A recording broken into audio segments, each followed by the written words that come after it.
ಸಚಿವ ಸಂಪುಟ ವಿಸ್ತರಣೆ ನಂತರ ಮುಖ್ಯಮಂತ್ರಿ ಡಿಕೆ ಶಿವಕುಮಾರ್ ರಾಜ್ಯದಲ್ಲಿನ ಅತಿವೃಷ್ಟಿ ಹಾಗೂ ಬರ ಪರಿಸ್ಥಿತಿ ವಾಸ್ತವ ಸ್ಥಿತಿ ಅರಿಯಲು ಸಚಿವ ಸಂಪುಟದ ಸಹೋದ್ಯೋಗಿಗಳಿಗೆ ಜಿಲ್ಲೆಗಳ ಜವಾಬ್ದಾರಿಯನ್ನು ವಹಿಸಲಾಗಿದೆ.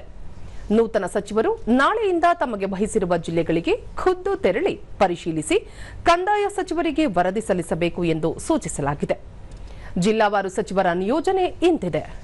ಡಾಕ್ಟರ್ ಜಿ ಪರಮೇಶ್ವರ್ ಅವರಿಗೆ ತುಮಕೂರು, ರಘುಮೂರ್ತಿ ಚಿತ್ರದುರ್ಗ, ಬಿಎಸ್ ಸುರೇಶ್ ಚಿಕ್ಕಬಳ್ಳಾಪುರ, ಕೆಎಚ್ ಮುನಿಯಪ್ಪ ಬೆಂಗಳೂರು ಗ್ರಾಮಾಂತರ, ಎಚ್ಸಿ ಬಾಲಕೃಷ್ಣ ಬೆಂಗಳೂರು ದಕ್ಷಿಣ, BZ Zameer Ahmed Khan Vijayanagara, KJ George Chikkamagaluru, KM Shivalingegowda Hassan, Madhu Bangarappa Shivamogga, MB Patil Vijayapura, Vijayanand Kashappanavar Bagalkote, Basavaraj Rayareddy Gadag, SS Mallikarjun Davanagere, Rudrappa Lamani Haveri, Satish Jarkiholi Belagavi, Santosh Lad Dharwad, Laxman Savadi Uttara Kannada, Priyank Kharge Kalaburagi, Ajay Dharamsingh Raichur, Eshwar Khandre Bidar, UT Khader Dakshina Kannada ಮತ್ತು ಉಡುಪಿ, ಪಿಎಂ ನರೇಂದ್ರ ಸ್ವಾಮಿ ಕೊಡಗು, ಯತೀಂದ್ರ ಸಿದ್ದರಾಮಯ್ಯ ಮೈಸೂರು, ಚಲುವರಾಯಸ್ವಾಮಿ ಮಂಡ್ಯ, ಪುಟ್ಟರಂಗ ಶೆಟ್ಟಿ ಚಾಮರಾಜನಗರ, ಬಿ ನಾಗೇಂದ್ರ ಬಳ್ಳಾರಿ, ಶರಣಪ್ರಕಾಶ್ ಪಾಟೀಲ್ ಯಾದಗಿರಿ, ಶಿವರಾಜ್ ಸಂಗಪ್ಪ ತಂಗಡಗಿ ಕೊಪ್ಪಳ ಮತ್ತು ಕೃಷ್ಣ ಬೈರೇಗೌಡ ಅವರಿಗೆ ಬೆಂಗಳೂರು ನಗರ ಜಿಲ್ಲೆ ನೀಡಲಾಗಿದೆ.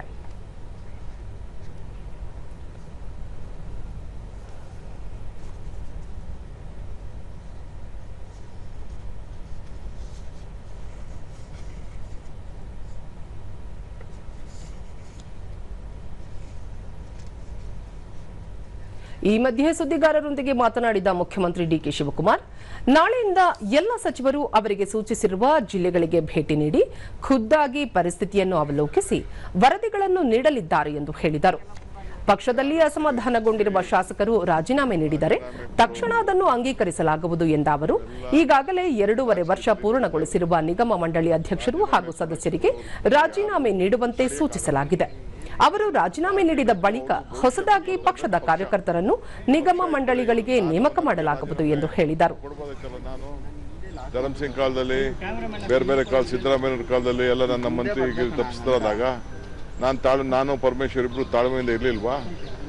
ನಿನ್ನೆ ಯಾರು ಹೇಳಿಲ್ವಾ? ನಾನು ವೀರೇಂದ್ರ ಪಾಟೀಲ್ ಕಾಲದಲ್ಲಿ ಬಂಗಾರಪ್ಪನವ್ರಿಗೆ ಕೊಟ್ಟಿರಲಿಲ್ಲ, ಖರ್ಗೆ ಸಾಹೇಬ್ರಿಗೆ ಕೊಟ್ಟಿರಲಿಲ್ಲ, ಧರಂಸಿಂಗ್ಗೆ ಕೊಟ್ಟಿರಲಿಲ್ಲ, ಅವರೆಲ್ಲ ಚೀಫ್ ಮಿನಿಸ್ಟರ್ಗಳಾಗಲಿಲ್ವಾ? ಇವೆಲ್ಲ ಪೇಷನ್ಸ್ ಇಂದ ಈ ಸಂದರ್ಭದಲ್ಲಿ ಇರಬೇಕಾಗುತ್ತೆ. Party is very much important.